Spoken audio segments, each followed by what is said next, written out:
Assalamualaikum. Welcome you all here. And in today's lecture, we will discuss the topic which is algebraic expressions. First of all, we will define what is algebra.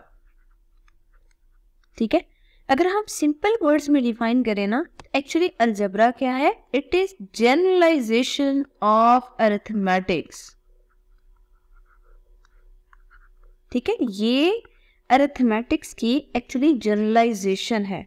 अब देखिए, अगर हम ये कह रहे हैं ये अरिथमेटिक की जनरलाइजेशन है, तो देखिए अभी भी पॉइंट क्लियर नहीं हो रहा, मतलब बात समझ में नहीं आ रही कि एक्चुअली हम क्या कहना चाह रहे हैं.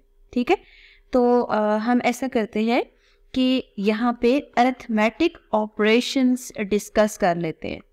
अभी तक जितने भी हम अरिथमेटिक ऑपरेशंस यूज कर चुके हैं मैथ्स में, उसमें हम एडिशन, ठीक है, सब्ट्रैक्शन, डिवीजन एंड मल्टीप्लिकेशन. ठीक है, मतलब ये हमारे पास एक्चुअली अरिथमेटिक ऑपरेशंस हैं.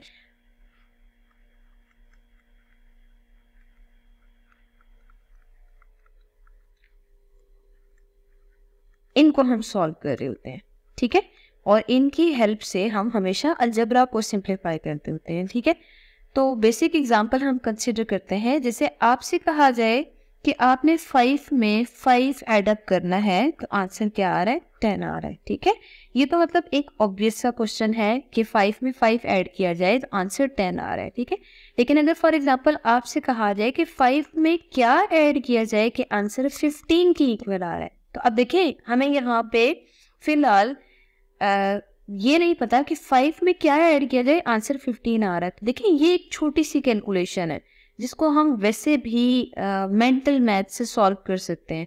तो आपको यहाँ पे कंफर्म हो रहा है कि 5 में 10 ऐड अप किया जाए तो आंसर 15 की इक्वल है. ठीक है, तो मतलब ये जो अननोन यहाँ पे आ रहा था ना, वो हमने फाइंड आउट कर लिया. ठीक है, लेकिन जब हम अलजेब्रा को मैथमेटिकली सॉल्व करते हैं तो हमेशा याद रखिएगा जो अननोन क्वांटिटी है उसको हम किसी वेरिएबल से रिप्रेजेंट करते होते हैं. ठीक है, तो मतलब before starting algebraic expressions, first of all we will revise about variables, constants and coefficient.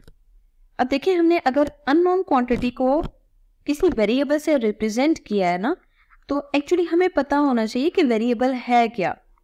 Actually किसी भी अननोन क्वांटिटी को हम यहाँ पे वेरिएबल लेट करते हैं, और वेरिएबल का मतलब होता है एनी अल्फाबेट.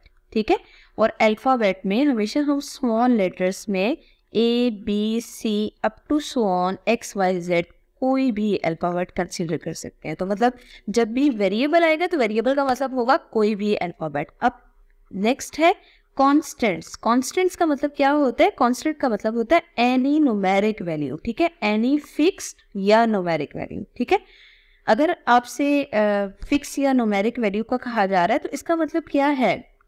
इसका मतलब ये है कि कोई भी नंबर गिवन होगा. For example 1, 10, 0.1, 0.05 up to so on, कोई भी नंबर गिवन हो तो इसका मतलब है वो कांस्टेंट होगा. ठीक है, अब हम ऐसा करते हैं कि कोफिशिएंट्स डिफाइन कर लेते हैं. ठीक है, अगर फॉर एग्जांपल हमारे पास कोई भी वेरिएबल गिवन हो, लेट्स सी वेरिएबल की फॉर्म में 2x गिवन हो, तो आप देखिए ये x वेरिएबल है खुद, लेकिन अगर वेरिएबल के साथ कोई भी न्यूमेरिक वैल्यू मल्टीप्लाई हो रही हो तो वो एक्चुअली जो न्यूमेरिक वैल्यू है ना, वो उसे हम कांस्टेंट तो कह रहे हैं, लेकिन अगर वो वेरिएबल के साथ आ रहा है तो एक्चुअली इसका एक और नाम होता है जिसे हम कहते हैं कोफिशिएंट. तो अब आपने याद रखना है कांस्टेंट और कोफिशिएंट में क्या फर्क है. जब कांस्टेंट हम लेते हैं, कांस्टेंट का मतलब है एनी फिक्स्ड वैल्यू, मतलब वो एक सिंगल न्यूमेरिक वैल्यू खुद मौजूद होगी जो कि इंडिविजुअल होगी. लेकिन जब कोफिशिएंट के बारे में पूछा जाएगा तो इसका मतलब ये है कि वेरिएबल के साथ जो न्यूमेरिक वैल्यू, जो फिक्स्ड वैल्यू मौजूद होती है, कोई भी नंबर हो सकता है, वो पॉइंट्स की फॉर्म में भी हो सकता है, सिंपल भी हो सकता है, होल नंबर की फॉर्म में कोई भी न्यूमेरिक वैल्यू मौजूद है तो इसका मतलब है वो कोफिशिएंट्स मौजूद है. ठीक है, तो इसका मतलब ये हुआ कि वेरिएबल का मतलब है any alphabet, constant mean fixed value, और कोफिशिएंट का मतलब है any value which is appearing with variable. Now we will discuss what is algebraic expression. जब भी हम वेरिएबल्स और कॉन्स्टेंट्स को कनेक्ट करते हैं किसी अरिथमेटिक ऑपरेशन से। अरिथमेटिक ऑपरेशन का मतलब क्या है? Addition, subtraction, division, multiplication. For example आप देखिए 2x लिखा हुआ है, ठीक है। अब 2x में देखें कि ये वेरिएबल है और इसके साथ कांस्टेंट मौजूद है, और इस कांस्टेंट को हम क्या कहते हैं? कोफिशिएंट कहते हैं। अगर फॉर एग्जांपल यहाँ पे 2x plus 5y plus 9z लिखा हुआ है, तो आप खुद देख सकते हैं कि coefficients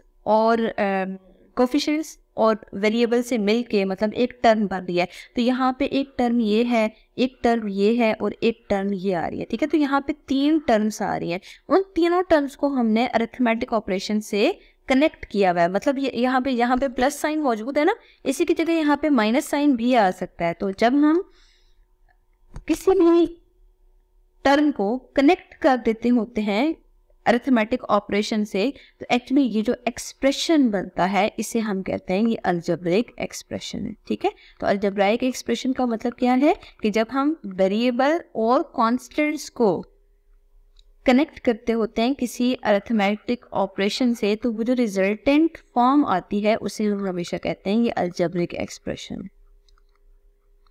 okay, now we will define what is leading coefficient, ठीक है। अब देखिए जो सिंपल हमने कोफिशिएंट्स है वो तो डिफाइन करनी है, लेकिन एक टर्म मैथमेटिकल जो ज़्यादातर एक्सप्रेशन में यूज होती है वो है लीडिंग कोफिशिएंट। देखिए लीडिंग कोफिशिएंट की ना लीडिंग वर्ड से ही हमें समझ आ रही है।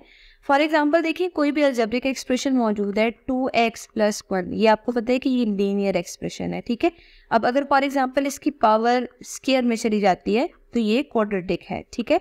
लेट्स सी इसी को अगर हम क्यूबिक में डिफाइन करते हैं, तो जैसे 12x क्यूब प्लस या माइनस 5x प्लस 1 गिवन है, तो ये क्यूबिक एक्सप्रेशन है। तो अगर आप इन तीनों को देखो ना, तो फर्स्ट में देखें लीनियर एक्सप्रेशन मौजूद है, और इस लीनियर एक्सप्रेशन में जो वेरिएबल है इसकी हाईएस्ट पावर क्या आ रही है? 1 आ रही है। तो वेरिएबल की हाईएस्ट पावर 1 है ना, इसका मतलब ये है कि जिस वेरिएबल की हाईएस्ट पावर मौजूद है उसका कोफिशिएंट चेक करें क्या है। उसका कोफिशिएंट यहाँ पे 2 है, इसका मतलब ये है इसका जो लीडिंग कोफिशिएंट है इस एक्सप्रेशन में वो 2 के इक्वल है, ठीक है। अब जरा सेकंड वाले में देखें, सेकंड वाले में जो x की हाईएस्ट पावर आ रही है वो 2 आ रही है, और x की हाईएस्ट पावर 2 आ रही है अगर, तो इसके साथ जो कोफिशिएंट मौजूद है उसको चेक करें वो क्या है। तो इस एक्सप्रेशन में जो लीडिंग कोफिशिएंट आ रहा है वो भी 2 है, ठीक है। अब जरा नेक्स्ट में चेक करें। नेक्स्ट में आपने देखना है कि x की हाईएस्ट पावर कौन सी आ रही है। यहाँ पे x की हाईएस्ट पावर क्यूब की फॉर्म में आ रही है, और x क्यूब का कोफिशिएंट देखें क्या है? 12 है। इसका मतलब ये है कि लीडिंग कोफिशिएंट यहाँ पे 12 मौजूद है। तो हमेशा याद रखिएगा लीडिंग कोफिशिएंट का मतलब होता है जो किसी भी एक्सप्रेशन में हाईएस्ट पावर का कोफिशिएंट होगा उसे हम लीडिंग कोफिशिएंट कहेंगे। आपने ये नहीं देखना कि न्यूमेरिक वैल्यू में से कौन सी वैल्यू बड़ी आ रही है, बल्कि हमेशा आपने पावर्स को कंपेयर करना है। जो सबसे हाईएस्ट पावर मौजूद है उसका जो भी कोफिशिएंट होगा उसका नाम लीडिंग कोफिशिएंट होगा। तो मतलब ये आज का लेक्चर था सिंपल अलजेब्रिक एक्सप्रेशन से रिलेटेड कि कैसे हम किसी अलजेब्रिक एक्सप्रेशन को बनाते हैं और अलजेब्रिक एक्सप्रेशन होता क्या है, और उससे रिलेटेड कुछ टर्म्स थी जो हमने डिफाइन किया। तो इंशाल्लाह नेक्स्ट लेक्चर में हम रैशनल एक्सप्रेशंस और उससे रिलेटेड कुछ एग्जांपल्स डिस्कस करेंगे, और नेक्स्ट हम कुछ प्रॉपर्टीज देखेंगे।